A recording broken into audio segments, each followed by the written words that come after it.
खुश खबर खुश खबर। मैं रमेश मनोहर सागवेकर ज्वेलर्स सोने चांदी आणि मोत्याचे कलात्मक तसेच आकर्षक हॉलमार्क HUID अत्याधुनिक पद्धतीचे दागिने मिळण्याचे खेडमधील एकमेव ठिकाण। मैं रमेश मनोहर सागवेकर ज्वेलर्स घेऊन येत आहेत ग्राहकांसाठी दसरा आणि दीपावली निमित्त आकर्षक भेट योजना। 15 ऑक्टोबर 2023 ते 10 डिसेंबर 2023 या कालावधीत ग्राहकांना मिळणार 20,000 रुपयांच्या सोने आणि चांदीच्या रोख खरेदीवर आकर्षक भेट कुपन। प्रथम विजेत्यास 2 व्हीलर तर इतर विजेत्यांसाठी TV, fridge, washing machine, AC सह 55 आकर्षक भेट वस्तूंची लैलूट खास दसरा आणि दीपावली निमित्त। आमचा पत्ता सोनाराळी तालुका खेड तसेच पोलादपूर बाजारपेठ मारुती मंदिर शेजारी तालुका पोलादपूर। तर अधिक माहितीसाठी आजच संपर्क करा। संपर्क क्रमांक 92 70 28 43 23 आणि 77 41 08 93 15। नमस्कार, मी प्रणाली भोसले माझे कोकणच्या प्राइम टाइम बुलेटिन मध्ये आपल्या सर्वांचं मनपूर्वक स्वागत करते। बुलेटिनला सुरुवात करण्याआधी पाहूयात हेडलाईन्स। राजेवाडी ते अंबडवे राष्ट्रीय महामार्गाची झाली आहे चाळण, कंत्राटदार कंपनी काळ्या यादीत टाकण्याची ग्रामस्थांची मागणी। रासाळ ग्रामपंचायत सरपंच आणि सदस्यांवर भ्रष्टाचाराचे आरोप खोटे, धनंजय म्हस्के यांनी दिली माहिती। लांजा ग्रामीण रुग्णालय मुख्य इमारत बांधकामाचे पालकमंत्र्यांच्या हस्ते भूमिपूजन संपन्न। आणि कोकणात नवरात्र उत्सव उत्साहात सुरू, 9 दिवस विविध कार्यक्रमांचे आयोजन। पाहुयात सविस्तर वृत्त।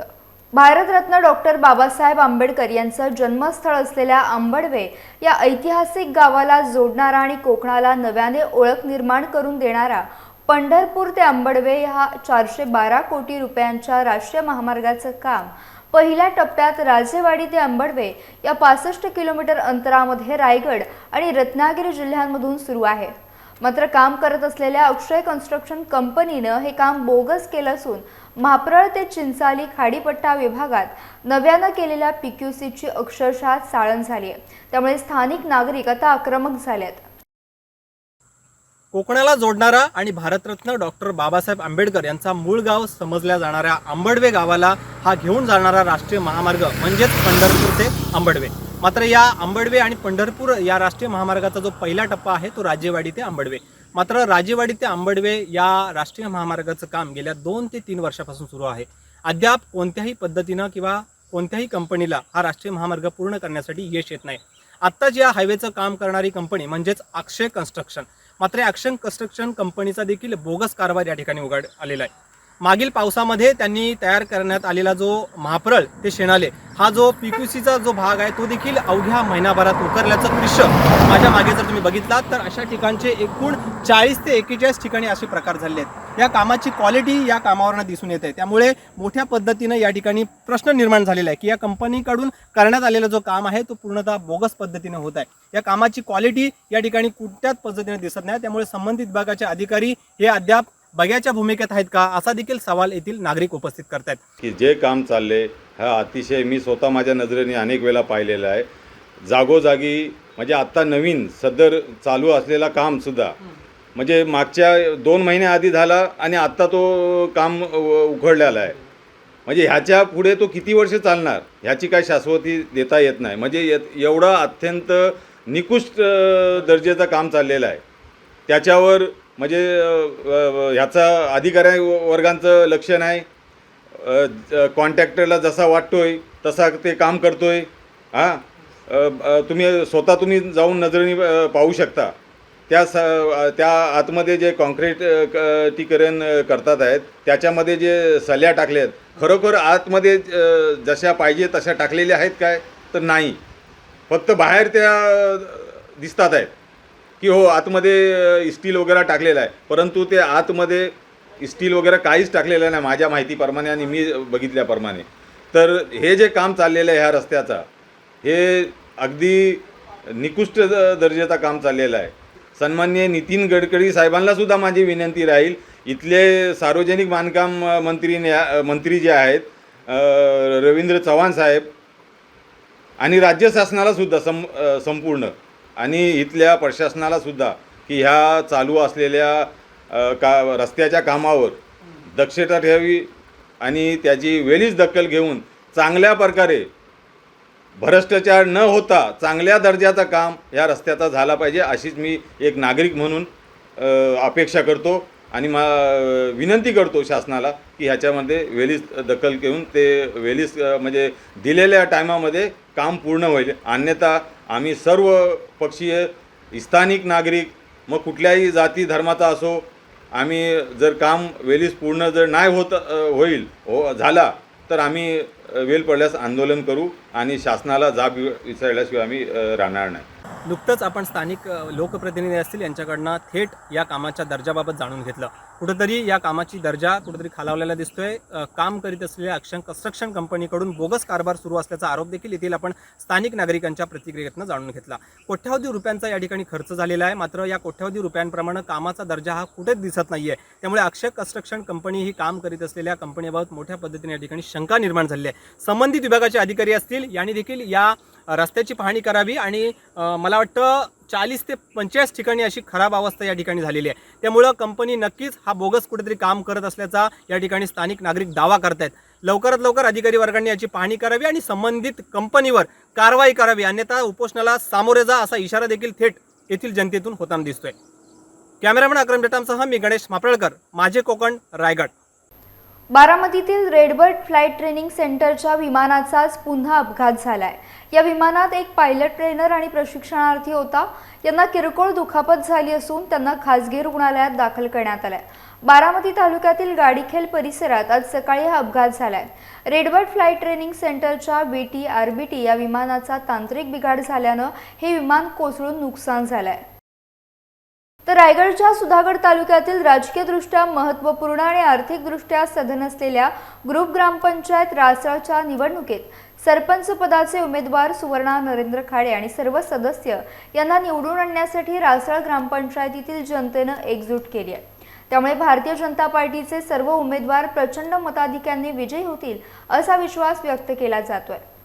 रासळ ग्रामपंचायत अंतर्गत गावखेड्यात, पाड्यात, आदिवासी वाड्यात, वस्त्यांमध्ये अनेक विविध विकास कामं, दिलेल्या प्राथमिक मूलभूत सुविधा, बेरोजगारांना उपलब्ध करून दिलेल्या नोकऱ्या, नागरिकांना वैयक्तिक लाभ मिळवून देणारी कामे यावर जनता खुश आहे. विरोधकांकडे प्रचाराचे कोणतेही ठोस मुद्दे नसल्यानं सत्ताधाऱ्यांवर भ्रष्टाचाराचे ओढून ताणून खोटे आणि बिनबुडाचे आरोप करून संभ्रम निर्माण केला जात असल्याचं धनंजय म्हस्के यांनी जाहीर प्रचार सभेत सांगितलंय. ग्रामपंचायतचे इलेक्शन लागलं. इलेक्शनमध्ये विरोधक आणि सत्ताधारी असे 2 गट आहेत आणि 2 गटामध्ये आरोप प्रत्यारोप चालू आहेत. आणि हे चालू असतेवेळी विरोधक त्यांच्याप्रमाणे त्यांची बाजू मांडण्याचा प्रयत्न करतात. कारण विरोधक करणारच, कारण चांगलं काम झालं तरी विरोधक आपल्याला आपले चुका नसतील तरी चुका काढण्याचा प्रयत्न करणार आणि ते करतात. परंतु नरेशभाई खाडे यांच्या माध्यमातून जी विकासाची कामं झाली, त्या विकासाच्या कामामध्ये आजपर्यंत ग्रामपंचायत मध्ये सरपंच होऊन गेले, परंतु 14 मुलं परमानंट करण्याचं काम फक्त नरेशभाईंकडूनच घडलं. लोकांना रोजगार उपलब्ध करण्याचं काम हे नरेशभाईंकडून घडलं. मागील 15 वर्षापासून नरेशभाई खाडे यांनी जे सरपंच, माजी सरपंच, त्यांनी विकासाची धुरा सांभाळलेली आहे. आणि रासळ ग्रामपंचायतच्या परिसरामध्ये मागील बऱ्याच वर्षांच्या ज्या कंपन्या आहेत, त्या कंपन्यांशी व्यवस्थित त्यांनी सलोखा ठेवून त्यांना व्यवस्थित पोषक वातावरण तयार करून आज त्या कंपन्या आपल्या ग्रामपंचायतच्या हद्दीतील लाखो मुलांना, हजार मुलांना रोजगार निर्माण करून देत आहेत. नरेशभाई खाडे यांच्या माध्यमातून बऱ्याच प्रकारची कामं या गावामध्ये होत आहेत, यापुढे होत राहतील. होणारी प्रत्येक निवडणूक ही कधीही भ्रष्टाचाराच्या मुद्द्यावर लढली जाणार नाही. ही फक्त आणि फक्त विकासाच्या मुद्द्यावर लढली जाईल. आणि ही विकासाचा मुद्दा हाच आमचा मुद्दा आहे आणि ह्याच मुद्द्यावरती आम्ही पुढची निवडणूक जिंकू आणि कमळ फुलवू आणि भारतीय जनता पक्षाचा सरपंच हा रासळ ग्रामपंचायतमध्ये बसेल, निश्चित सांगतो. रासळ ग्रामपंचायतीच्या गेली 10 वर्षाच्या सक्रिय राजकारणामध्ये नरेंद्रभाई खाडे यांच्या नेतृत्वाखाली आम्ही या ठिकाणी सत्तेमध्ये आहोत. गेली 10 वर्षामध्ये रासळ ग्रामपंचायतीचा विकासाचा कायापालट आम्ही केलेला आहे. अनेक विकासाची कामं या ठिकाणी आम्ही केलेली आहेत. मग घंटागाडी असेल, ॲम्ब्युलन्स असेल, सर्व गावामध्ये व्यायामशाळेचं साहित्य वाटप असेल, अनेक पाण्याच्या योजना आपण या ठिकाणी राबवलेल्या आहेत. अनेक आदिवासीकडे जाणारा रस्ता असेल, आदिवासी समाज मंदिर असेल, गटाराची कामं असतील, सिमेंट काँक्रीट रस्ते असतील आणि सौर ऊर्जेवर चालणारे हॅमेकचे दिवे सुद्धा आपण या ठिकाणी लावलेले आहेत. नवीन पोल, विजेचे जे पोल असतात ते पोल सुद्धा आपण लावलेले आहेत आणि ही सगळी कामं अस्तित्वात आहेत आणि आता सुद्धा पंतप्रधान नरेंद्र मोदी यांच्या माध्यमातून जलजीवन मिशन योजनेअंतर्गतची कामं सुद्धा या ठिकाणी चालू आहे. अशा विविध प्रकारच्या योजना, विविध प्रकारचे काम या ठिकाणी आपण केलेलं आहे. परंतु गेली 10 वर्षांमध्ये विरोधक जे आमच्याकडे जे आरोप करतायत हे सर्व आरोप खोटे, बिनबुडाचे आणि दिशाहीन आहेत आणि तथ्यहीन आहेत. नवी मुंबईमध्ये आयकर विभागाच्या आणि इतर कारवाईंची भीती दाखवून ऑनलाईन पैसे उकळणाऱ्या टोळीच्या एकाला सायबर पोलिसांनी अटक केलंय. त्याने वापरलेले एक खाते गोठवण्यात आले असून त्यामध्ये 18,80,000ची रोकड मिळाली आहे. चेन्नईतून एकाला अटक करण्यात पोलिसांना यश आलं असून या संदर्भात अधिक तपास नवी मुंबई सायबर पोलीस करत आहेत. आणि अशा प्रकारे फसवणूक झालेलं आहे असं लक्षात आल्यावर ते cyber police station Navi Mumbai police आयुक्तालय येथे आले. तिथे आल्यानंतर त्यांनी रीतसरपणे फिर्याद दिली. सायबर पोलीस स्टेशन येथे त्यांच्या फिर्यादीवरून फसवणूक, आर्थिक फसवणूक आणि IT ऍक्टच्या कलमांनुसार गुन्हा दाखल करण्यात आला. या गुन्ह्याचा तपास करत असताना सायबर पोलीस स्टेशनचे प्रभारी अधिकारी गजानन कदम आणि त्यांच्या टीमच्या असं लक्षात आलं की पीडित यांचे पैसे ट्रान्सफर करण्यासाठी जे अकाउंट वापरलं गेलंय ते चेन्नईतलं अकाउंट वापरलं गेलेलं आहे. मग त्याचा तपास करत असताना आम्हाला सदर गुन्हा करणारा आरोपी चेन्नईतला असल्याचं समजलं आणि सायबर पोलीस स्टेशननं तात्काळ त्यांचे अकाउंट फ्रीज केले आणि त्या अकाउंटमधून आम्ही त्या फिर्यादीचे 18 लाख रुपये वाचवू शकलो. आता ते 18 लाख रुपये कोर्टाच्या माध्यमातून फिर्यादीला परत मिळणार आहेत. जरी त्याचं 2-3 लाखाचं नुकसान झालं तरी पण ते वेळीच सायबर पोलीस स्टेशनला लवकरात लवकर आल्यामुळे, गुन्ह्याची माहिती दिल्यामुळे आपण त्याचे इतके पैसे वाचवू शकलो. सदरची कारवाई दरम्यान आम्ही चेन्नईवरून लोकेश कुमार नावाच्या आरोपीला अटक केलेली आहे आणि सध्या तो न्यायालयीन कोठडीत आहे. 2 महिन्यात अपात्र आमदारांवर निर्णय झाला नाही तर सर्वोच्च न्यायालय स्वतः हस्तक्षेप करून मुख्यमंत्र्यांसह आमदारांना अपात्र केल्याशिवाय राहणार नाही असं खासदार विनायक राऊत यांनी म्हटलंय. पाहुयात काय म्हणालेत खासदार विनायक राऊत. इथे महाराष्ट्रामध्ये ज्या बेईमान लोकांनी शिवसेनेशी बेईमानी केली त्यांना अपात्र ठरवा ही जी याचिका आहे, सर्वोच्च न्यायालय वारंवार आदेश देते. अरे बेईमान महाराष्ट्रातलं भाजप, शिंदे आणि अजितदादांचं सरकार सर्वोच्च न्यायालयाचा निर्णय पायदळी तोडून केवळ आणि केवळ उद्या अपात्र होणाऱ्या या मुख्यमंत्र्यांना वाचवण्याचा जो केविलवाना प्रयत्न करतोय ना, औटघटकेचं राज्य राहिलेलं आहे त्याचं.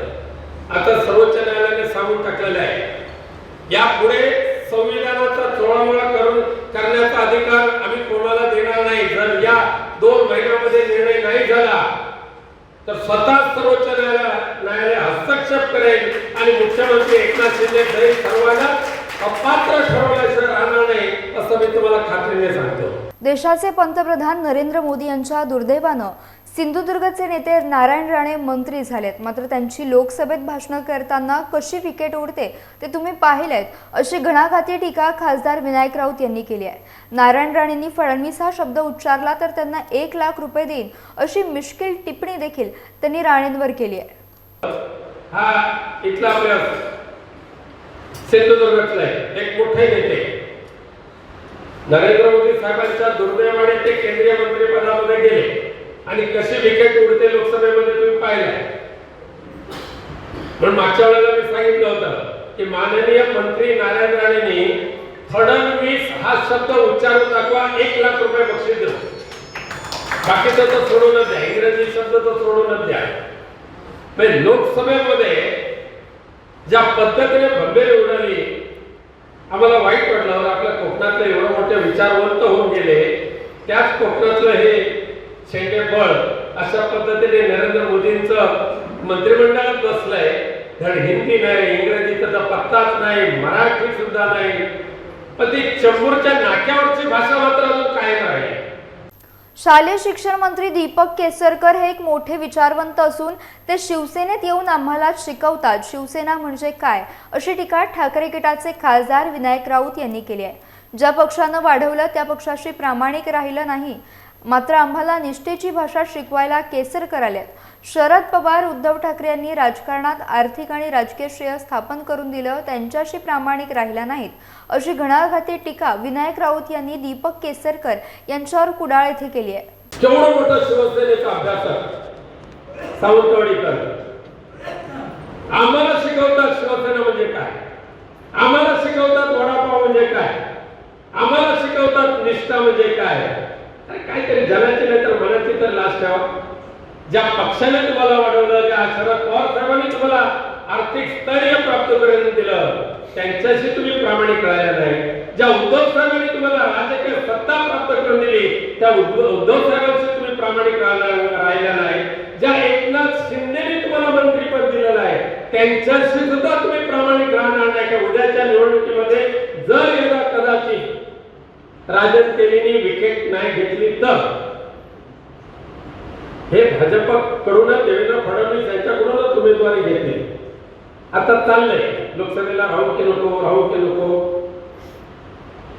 अनेक ज्योतिषांकडे जातात, देवधर्मांकडे जातात, त्यांच्या नशिबाने सांगितलं की भोपळा पदरी येणार, त्यामुळे पुढे जायची हिंमत करत नाही। पण चालत तर येऊ दे, त्यांची लढण्याची आणि हरण्याची जी का हौस असेल ते आपण फिटवूया।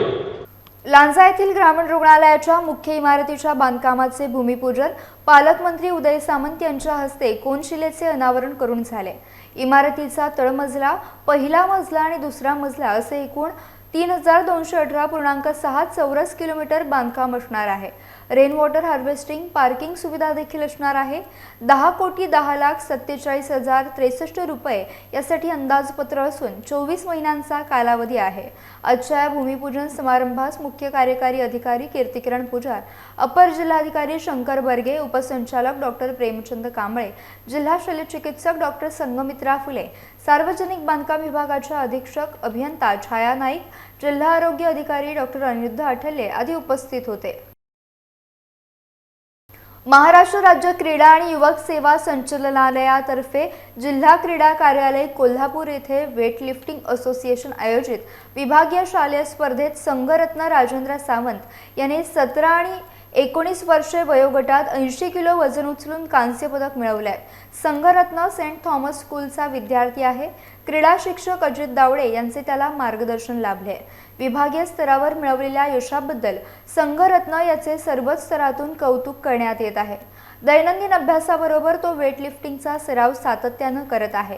विभागीय स्तरावर मिळवलेल्या यशामुळे त्याची निवड आता राज्यस्तरीय स्पर्धेसाठी झाली आहे, त्या दृष्टीने तो सराव करीत आहे।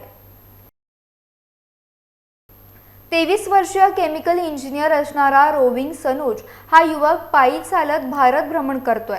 21 ऑक्टोबर 2022 रोजी अरुणाचल प्रदेशमधून सुरू केलेली पदयात्रा गेले 365 दिवस पायी चालत एकूण 17 राज्य पार करून आता गोवा नंतर महाराष्ट्रातील रत्नागिरी जिल्ह्यातील खेड तालुक्यात आला असता त्याच्याशी बातचीत केली आहे आमचे प्रतिनिधी बाळू संगरे यांनी।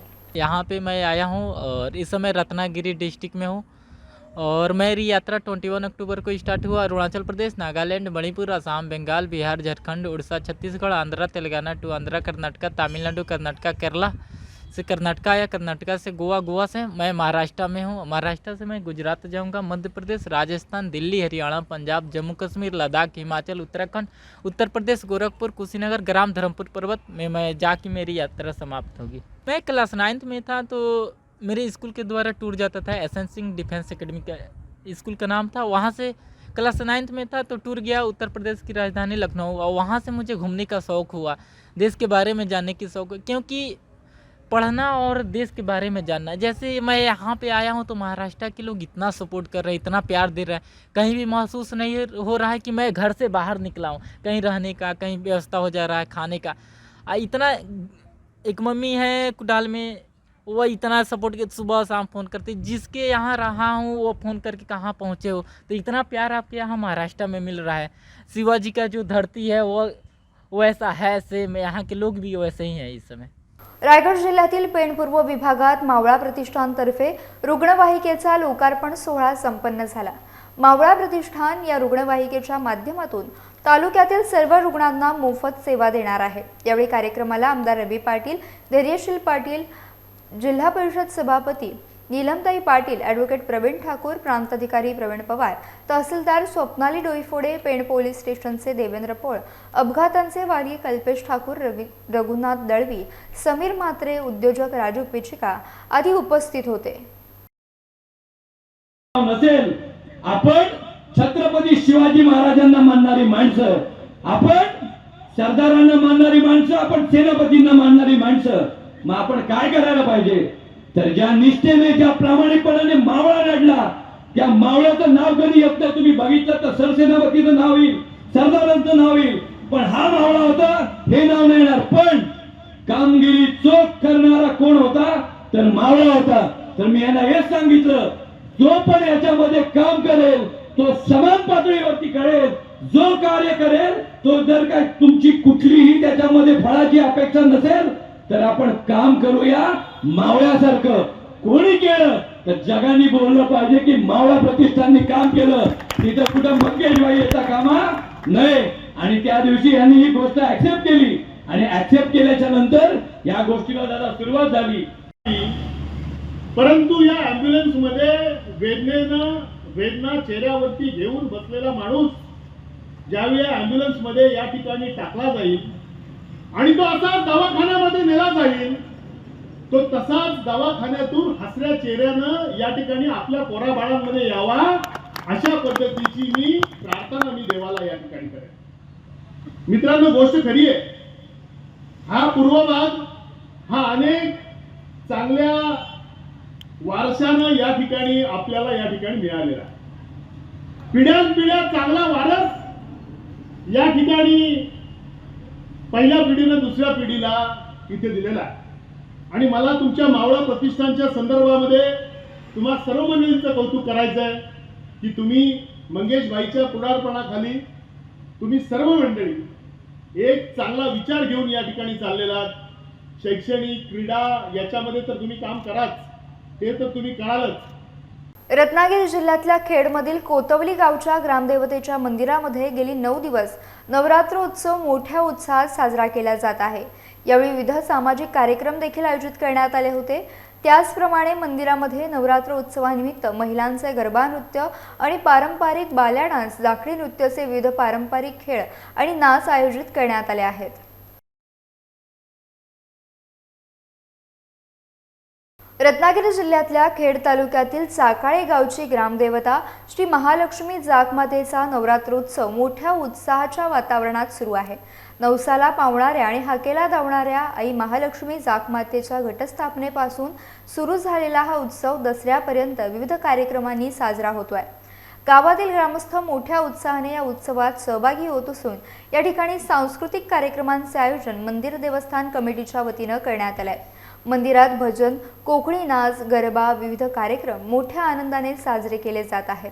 तसेच मार्गशीर्ष महिन्यात सुहासिनी उत्सव देखील मोठ्या आनंदाने साजरा केला जातो। भक्तिमय वातावरणात तरुणाईसह अबालवृद्ध नवरात्र उत्सवाच्या प्रत्येक कार्यक्रमात सहभागी होत असून चाकाळे गावची ग्रामदेवता श्री महालक्ष्मी जागमातेचा नवरात्र उत्सव पार पाडण्यासाठी ग्रामस्थ विशेष मेहनत घेत आहेत। साखरपा येथील कोंडगाव ग्रामदैवत गांगेश्वर मंदिर येथे नवरात्री उत्सवानिमित्त अखंड हरिनाम सप्ताहाची परंपरा सुरू आहे। घटस्थापनेपासून हा सप्ताह सुरू होतो। यानंतर वीणा पूजन करून सप्ताहाला प्रारंभ होऊन पुढील दिवस अखंड वीणा न खाली ठेवता पूजन करण्यात येते। प्रत्येक दिवशी गावातील वाड्यांची पाळी लावण्यात येते। त्यानुसार दिवसभर पूजा, महाप्रसाद, भजन, गरबा आदी उपक्रम राबवले जातात। या ठिकाणी गरबा सुद्धा मोठ्या उत्साहात आयोजित करण्यात येतो। दसऱ्यापर्यंत हा उत्सव सुरू असतो। या ठिकाणी सोमवार 23 तारखेला जाखडीचा डबलबारी सामना होणार आहे।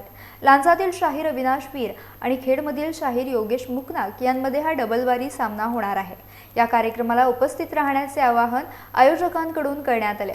ग्रामदेवत गांगेश्वर येथील कार्यक्रम यशस्वी करण्यासाठी मानकरी, गावकरी आणि गावातील नागरिक मेहनत घेत आहेत।